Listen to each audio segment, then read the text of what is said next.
नमस्कार, स्वागत है आपका। हम यहाँ पे विधानसभा चुनाव को डिस्कस कर रहे हैं। कहाँ पे कितनी स्टेट में कितनी विधानसभा सीटें हैं, ये सारी बातें हम कर रहे हैं। तो पश्चिम बंगाल में चुनाव हुए हैं, केरल में चुनाव हुए हैं, तमिलनाडु में, असम में, तो पुडुचेरी में, ये सारी बातें हम करने वाले हैं। तो यहाँ पे हम देखते हैं किस किस स्टेट में चुनाव हुए हैं। तो एक तो पहला स्टेट था पश्चिमी बंगाल, पश्चिम बंगाल। दूसरा स्टेट था असम। तीसरा स्टेट था तमिलनाडु। चौथा स्टेट था केरल। और एक था यूटी पुडुचेरी। यहीं कर लेते हैं, पुडुचेरी। पुडुचेरी। पश्चिम बंगाल में जो सीटों का चुनाव था, मतलब सीटें, विधानसभा सीटें हैं, वो दो है 294, क्योंकि पश्चिम बंगाल की राजधानी है कलकत्ता और यहाँ पे कल विधानसभा सीटें हैं 294। असम में जो सीटें हैं वो है 126 सीटें विधानसभा की। तमिलनाडु की बात करें तो यहाँ पे सीटें हैं 234। केरल की बात करते हैं यहाँ पे 140 सीटें हैं और यहाँ पे 30 सीटें। पश्चिम बंगाल में जो हाल ही में चुनाव हुआ है वो 292 सीटों पे चुनाव हुआ था और इसमें सबसे बड़ी पार्टी बन के दोबारा आई है टीएमसी पार्टी, जिसने 214 सीटें जीती है। टीएमसी पार्टी की स्थापना 1998 में ममता बनर्जी ने की। ममता बनर्जी ने, हमें ये पता होना चाहिए। दूसरी यहाँ पे सबसे बड़ी पार्टी आई है वो आई है बीजेपी, जिसने 76 सीटें जीती है और अन्य ने यहाँ पे 2 सीटें जीती है। ये हमें पता होना चाहिए। तो यहाँ पे दो बार, तीसरी बार ममता बनर्जी सरकार बनती है, मतलब ममता बनर्जी ने यहाँ पे हैट्रिक लगाई है, तीसरी बार सीएम बन रही है यहाँ पे।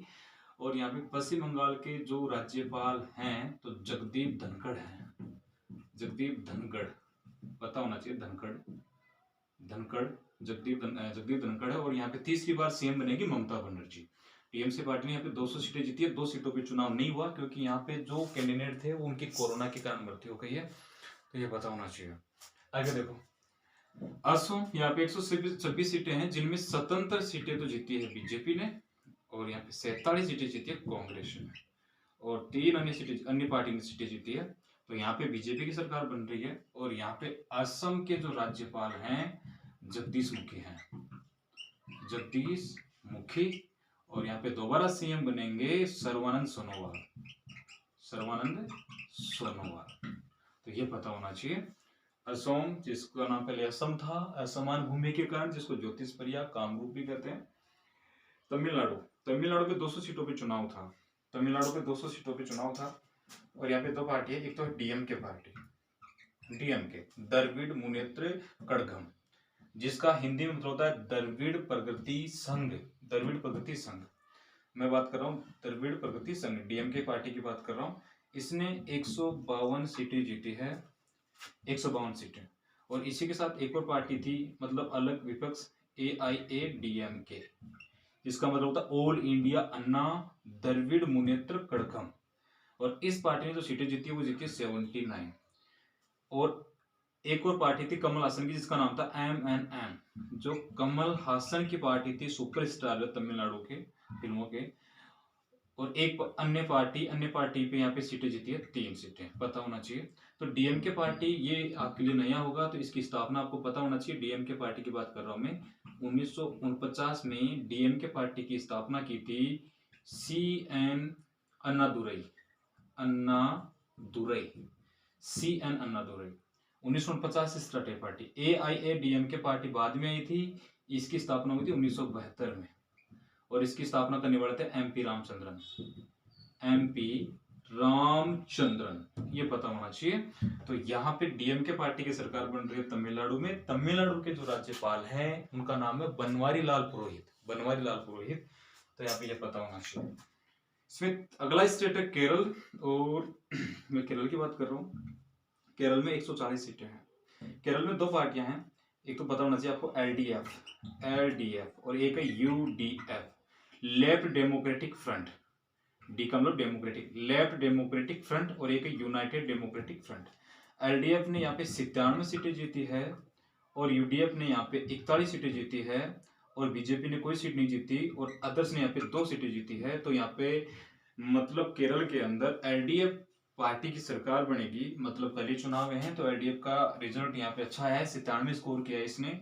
और यहाँ पे वापस केरल के सीएम पहले विजय कोरियन थे, वही दोबारा सीएम बनेंगे। और यहाँ के जो राज्यपाल है आरिफ मोहम्मद खान, आरिफ बहुत चर्चा में रहते हैं ये, आरिफ मोहम्मद खान, और यहाँ पे जो सीएम बन रहे हैं दोबारा कौन बन रहे हैं, यहाँ पे विजय कुरियन बन रहे हैं। आगे देखो पुडुचेरी में 23 सीटों पे चुनाव हुआ था, जिसमें एक तो एनडीए पार्टी थी, एनडीए, और एक पार्टी थी यूपीए और अदर्स। तो एनडीए ने यहाँ पे 16 सीटें जीती है, नेशनल डेमोक्रेटिक अलायंस, और यूपीए का मतलब यूपीए यूनाइटेड प्रोग्रेसिव अलायंस, और इसने 8 सीटें जीती है, और अदर्स ने 6 सीटें जीती है। और तमिलनाडु की जो उपराज्यपाल थी पहले किरण बेदी थी, अभी कोई नहीं है, अब किसको नियुक्त किया जाएगा, जैसे हमारे पास न्यूज आती है तो हम उसको डिस्कस कर लेंगे। तो हमारे पास ये था, हमारी जो अभी मतलब कल ही जो चुनाव हुए हैं, तो मतलब कल ही जो रिजल्ट आए, चुनाव तो हो गए थे पहले, जैसे पश्चिम बंगाल के चुनाव 8 चरणों में हुए थे। तो पश्चिम बंगाल का चुनाव सबसे हाईलाइट रहा, सबसे ज्यादा रैलियां हुई, सबसे ज्यादा मतलब बीजेपी ने यहीं पे मतलब वर्क किया, जी तोड़ मेहनत की, लेकिन जी तोड़ मेहनत के हिसाब से यहाँ पे रिजल्ट नहीं आया। जैसा भी है राजनीति है, तो हमें यहाँ पे क्वेश्चन से मतलब है कि किस स्टेट में कितनी सीटें हैं, कैसे क्वेश्चन आता है, कहाँ कौन सीएम बन रहा है, कौन राज्यपाल है, कितनी सीटें हैं, किस किस ने कितनी सीटें जीती, कौन सी पार्टी है। तो यहाँ पे नई चीज आपके लिए डीएमके और यहाँ पे आईआईएमके आई होगी, तो इनका पता रखे, यूडीएफ और एलडीएफ आई होगी, तो इनका पता रखे। इसीलिए मैंने आपको ये छोटा सा वीडियो आप लोगों के लिए बनाया है। आप इस वीडियो को देखते हैं तो इसको लाइक शेयर सब्सक्राइब, और सब्सक्राइब करें चैनल को। आपके लिए जैसे मुझे टाइम मिलता है तो मैं अच्छे अच्छे छोटे छोटे वीडियोस बनाऊंगा, जिससे आपके एग्जाम में अच्छे क्वेश्चन मिले। तो आप सब्सक्राइब जरूर करें और करवाए भी। इस बात को बोलना पड़ता है, बोलना नहीं चाहिए आप लोगों को। अगर आपसे बनता है तो उतना से ज़्यादा इसको स्ट्रॉन्ग करें, मेरे को भी फायदा होगा, आपको भी फायदा होगा, मोटिवेट मिलेगा। और इस कोरोना काल में होता क्या है कि जब तक हम हमारी लाइफ में हादसा नहीं होगा ना, तब तक हम संभलेंगे नहीं। हमें बस लग रहा है कि सब कुछ हो जाएगा, लेकिन पढ़ना पड़ेगा दोस्त, ये टाइम है थोड़ा बुरा निकल जाएगा। इसलिए आप इस चैनल को ज़्यादा से ज़्यादा सब्सक्राइब करवाएं, ये आप लोगों से मेरा विशेष आग्रह है। ओके, थैंक यू, धन्यवाद।